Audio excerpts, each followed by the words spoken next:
سے کسی نے پوچھا، اس نے کہا من اعلم فی اصحاب رسول اللہ، حضرت علی سب سے بڑا علم والا کون تھا صحابہ میں؟ اس کا خیال تھا نا کہ شاید مدینۃ العلم والی بات ہے، تو حضرت علی سے کون بڑا ہوگا؟ تو پوچھا من اعلم، فرمایا کہ سب سے زیادہ علم والا ابو بکر۔ اس نے کہا حضرت علی آپ سے بھی بڑا؟ اس نے کہا ہاں۔ حضور فرماتے ہیں فَلْيَؤُمُّكُمْ أَعْلَمُكُمْ بِكِتَابِ اللَّهِ، امام اس کو بناؤ جو کتاب اللہ کا زیادہ عالم ہو، زیادہ قاری ہو۔ جب سارے صحابہ موجود تھے، حضور نے ابو بکر کو مصلی پہ کھڑا کیا۔ اگر وہ بڑا عالم نہ ہوتا تو حضور کیسے مصلی پہ کھڑا کرتے؟ اب اس نے کہا اچھا حضرت مجھے یہ بھی تو بتائیں کہ چلو بڑا عالم تو ابو بکر تھا، لیکن بڑا بہادر کون تھا؟ اس نے کہا اب اس میں تو حضرت علی سے کوئی بھی نمبر نہیں لے سکتا، حضرت علی تو بدر الاسلام ہے۔ حضرت علی نے فرمایا کہ سب سے بہادر بھی ابی بکر تھا۔ اس نے کہا حضرت یہ کیسے ہو سکتا ہے؟ اس نے کہا حضور نے جب کعبۃ اللہ کے اندر داخل ہوئے، حضور نے فرمایا علی، میں نے کہا حاضر یا رسول اللہ، فرمایا اوپر ذرا تصویریں لگی ہوئی ہیں اور سیڑھی کوئی نہیں، تم بیٹھ جاؤ، میں تمہارے کندھے پہ کھڑے ہو کے ان تصویروں کو مٹانا چاہتا ہوں۔ تو کہتے ہیں حضور نے قدم رکھا تو میں نے کہا قطن قطن یا رسول اللہ، حضور مہربانی کریں مہربانی کریں، میرے تو گردن ٹوٹ جائے گی، میرے تو کمر ٹوٹ جائے گی، میں نہیں بوجھ اٹھا سکتا۔ حضور نے فرمایا اچھا تم ایسا کرو کہ تم نہیں اٹھا سکتے، چلو میں بیٹھ جاتا ہوں، تم میرے کندھے پہ کھڑے ہو کے یہ تصویریں مٹا ڈالو۔ حضرت علی نے فرمایا میں تو ایک قدم برداشت نہ کر سکا، بہادر تو وہ تھا جو کندھے پہ بٹھا کے غار تک لے گیا۔ فرمایا بہادر تو وہ تھا کہ جس نے 3 میل اتنا چڑھائی اور رستہ کوئی نہیں۔ آج کل تو روشنیاں ہیں، رستے ہیں، سب کچھ ہے، لیکن اس دور میں تو کوئی رستہ نہیں، کچھ نہیں، اور غار تک لے جانے کے بعد ایک دفعہ یاد کریں، ایک بزرگ تقریر فرما رہے تھے، انہوں نے کہا کہ حضرت صدیق اکبر نے رضی اللہ تعالیٰ عنہ نے حضور کو کندھوں پہ بٹھا کے غار تک پہنچایا، تو کسی ظالم نے اللہ معاف کرے دعا کرو اللہ بغض صحابہ سے بچائے، دل سے دعا کرو اللہ بغض اولیاء سے بچائے، اللہ بغض انبیاء سے بچائے، اللہ ہمیں سب کا ادب نصیب فرمائے، اللہ ہمیں سب کی غلامی نصیب فرمائے۔ مسئلہ بیان کرنا علیحدہ بات ہوتی ہے، ادب علیحدہ بات ہوتی ہے، یاد رکھا کریں۔ ادب کا معنی یہ نہیں ہے کہ ہم کسی ولی کو نبی بنا دیں، کسی نبی کو خدا بنا دیں، یہ ادب نہیں ہوتا، یہ تو شرک ہے اور کفر ہے۔ ادب یہ ہے کہ خدا خدا ہے، مصطفیٰ مصطفیٰ ہے، صدیق صدیق ہے، فاروق فاروق ہے، عثمان عثمان ہے، علی علی ہے، صحابہ صحابہ ہیں، تابعین تابعین ہیں، اولیاء اولیاء ہیں۔ اگر فرق مراتب نہ کنی زندگی کی، اگر فرق مراتب نہیں کرو گے، بیوی کو ماں بنا دو، ماں کو بیوی بنا دو، بیٹی کو ماں کہہ دو، ماں کو بیٹی بنا دو، تو یہ دنیا کا نظام نہیں چل سکتا، تو شریعت کا نظام بھی نہیں چل سکتا۔ شریعت کے نظام میں بھی حدود ہیں، اس سے کوئی تجاوز نہیں کر سکتا۔ تو انہوں نے جب یہ فضیلت بیان کی کہ حضرت ابوبکر نے کندھے پہ بٹھایا، پہاڑ پہ چڑھ گئے، تو دشمن تو بھائی دشمن ہوتا ہے نا، مخالف تو پھر مخالف ہوتا ہے، وہ تو ہر بات سے بات نکالتا ہے۔ تو اس نے کہا جی کون سی بڑی بہادری ہے یار، عجیب بات ہے، یہ سنی مولوی جو ہے نا اہل سنت والجماعت والے، یہ چیختے رہتے ہیں جی ابوبکر نے کندھے پہ بٹھا لیا، ابوبکر اٹھا کے لے گیا، حضور صلی اللہ علیہ وسلم کا بوجھ مبارک اٹھا کے لے گیا، کیا ہو گیا؟ حدیثوں میں موجود ہے راکب رسول اللہ صلی اللہ علیہ وسلم علی الحمار، حضور پاک نے تو گدھا پہ بھی سواری کی ہے، حضور پاک نے تو اونٹ پہ بھی سواری کی ہے، اونٹنی پہ بھی سواری کی ہے، گدھا پہ بھی سواری کی ہے، اگر ابو بکر پہ بھی سوار ہو گئے تو کیا بات ہو گئی؟ میں نے عرض کیا نا کہ دشمن جب ہو نا جی، تو وہ تو آپ کتنے سیدھے راستے پہ ہوں وہ کوئی نہ کوئی بات نکال دے۔ آپ دیکھیں نا جی کہ ہمارے اکابر ہیں، ہمارے پیر ہیں، ہمارے باقاعدہ مشائخ ہیں، باقاعدہ علماء ہیں، باقاعدہ تزکیہ ہے، لیکن جن کو ہمارے ساتھ غصہ ہوتا ہے کہہ دیں گے وہابی، وہ کہنا یہ جی وہاں جی یہ تو پیروں نو مندے ہی کوئی نہیں، ان کے ہاں تو نہ فاتحہ ہے نہ درود ہے، ان کے ہاں تو جی بالکل کوئی نہیں، اور خاص طور تے اے تے بڑا وہابی نے، انہوں تے اتھے سعودی عرب تے مکے شریف دی پاڑوی نال لگ گئی، ایک کریلا ایک نیم چڑا، اے تو اور پکا ہوا بھی ہو گیا ہے خدا کے بندو. اب تو یہ باتیں کہنی چھوڑ دو, ایمان سے کہیں مکہ مکرمہ سے مدینہ منورہ قافلے 10-10 دن میں پہنچتے تھے.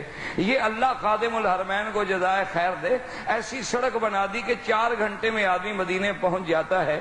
اگر ان کے دلوں میں مدینے سے, مدینے والے سے کوئی ذرا سا بھی بغض ہوتا تو راستے بند کر دیتے یا آسان کر دیتے کہ جلدی پہنچ جاؤ.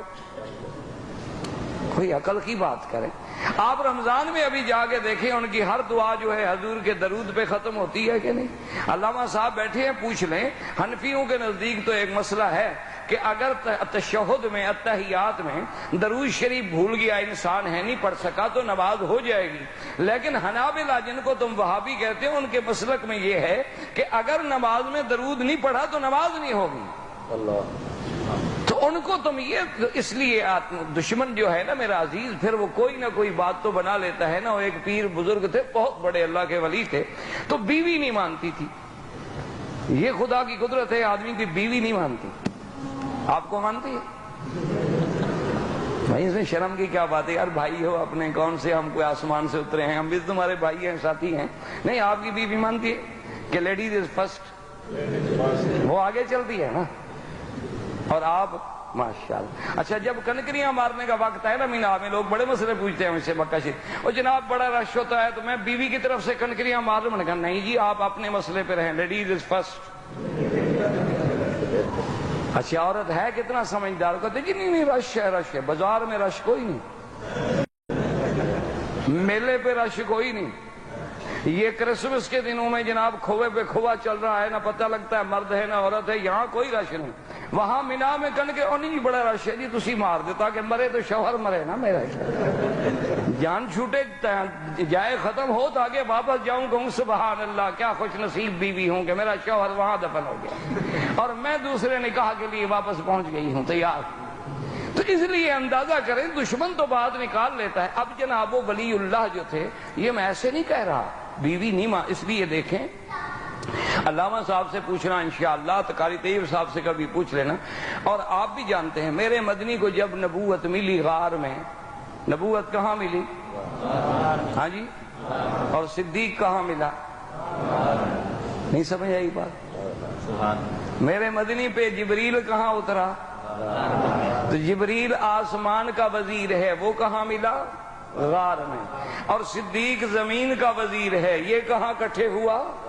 غار میں. ایک وہ بھی غار اور ایک یہ بھی غار, اور ایک تیسری غار ادھر ہے. یہ بھی یاد رکھنا, حضرت صدیق جب غار پہ پہنچے تو کہا حضور آپ کھڑے ہو جائیں, مدتوں سے غار پڑی ہے, میں ذرا صاف کر لوں, کوئی بچھو کوئی ایسا جانور نہ ہو. صدیق اندر گئے, صاف کیا تو پھر مدنی گئے. اللہ نے حکم کر دیا, اشارہ ہو گیا کہ جب تک اس غار میں پہلے صدیق کی محبت نہیں آئے گی, محمد مدنی پہ ایمان بھی نہیں آئے گا. وہاں غار میں حضور ہیں, قرآن اترا. اچھا, اترنے کے بعد سب سے پہلے حضور کہاں آئے؟ سب سے پہلے حضور بیوی کے پاس آئے. غار سے اترنے کے بعد کہاں پہنچے؟ بیوی کے پاس پہنچے. کہا زملونی زملونی, خدیجہ کپڑا ڈالو, بدن پہ تھر تھری ہے. اسی منظر کو میرا مولا پسند کر کے فرماتی ہیں, یا ایھا المزمل قم اللیل الا قلیلا نصفہ او انقص منہ قلیلا او زد علیہ ورتل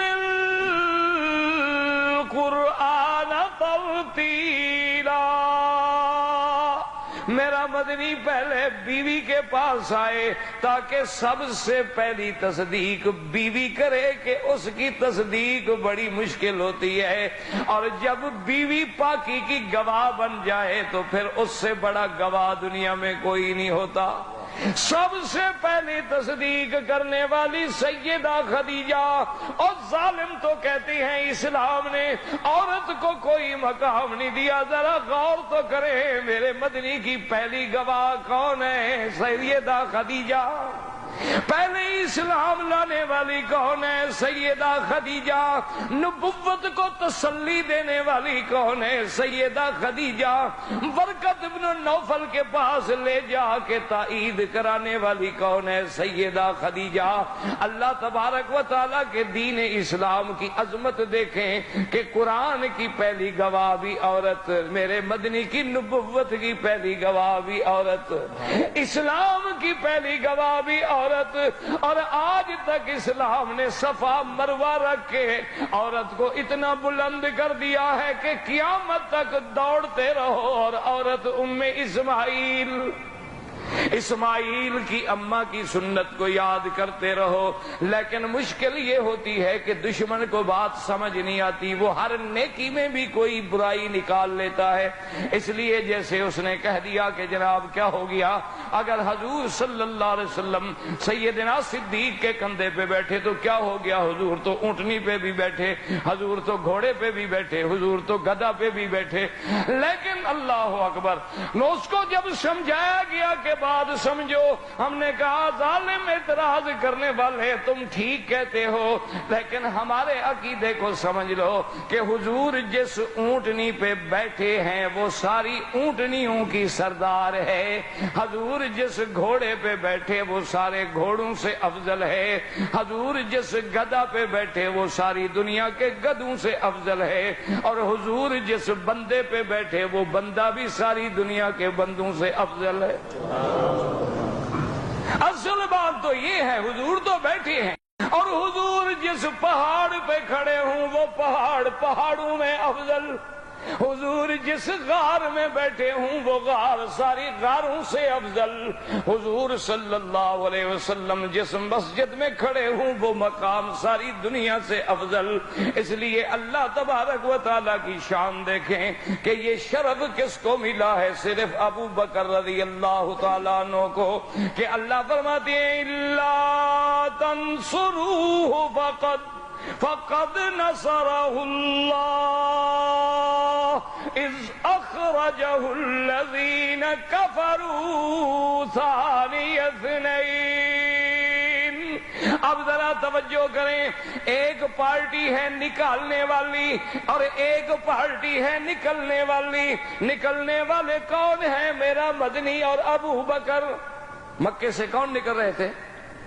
ہاں جی، وہ نام لے لیا کرو، خیر زندوں میں بیٹھا ہوں نا، خیر زندہ الحمدللہ۔ اب مکے سے جانے والے کون ہیں؟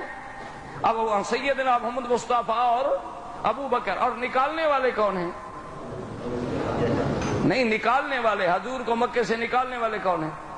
قرآن کیا کہتا ہے؟ اذ اخرجہ الذین کفروا، جب کہ کافروں نے نکالا، اور پھر وہ دو کون تھے؟ ثانی اثنین اذ ہما فی الغار اذ یقول لصاحبہ لا تحزن ان اللہ معنا۔ وقت ختم ہو گیا بھائی، وقت ختم ہو گیا، زندگی رہی تو بات باقی۔ وصلی اللہ تعالی علی سیدنا محمد وعلی آلہ واصحابہ اجمعین برحمتک یا ارحم الراحمین۔ اب مغرب کی نماز ہوگی انشاءاللہ، تو جن ساتھیوں کو وضو کی دوبارہ تجدید کرنی ہو جلدی سے وضو کر لیں تاکہ جماعت میں شریک۔ اصل عبادت نماز ہے، یاد رکھیے، اور نماز کی جماعت ہے۔ اللہ آپ کو بھی، مجھے بھی، ہمارے بچوں کو، آپ کے بچوں کو، ہر مسلمان کے بچوں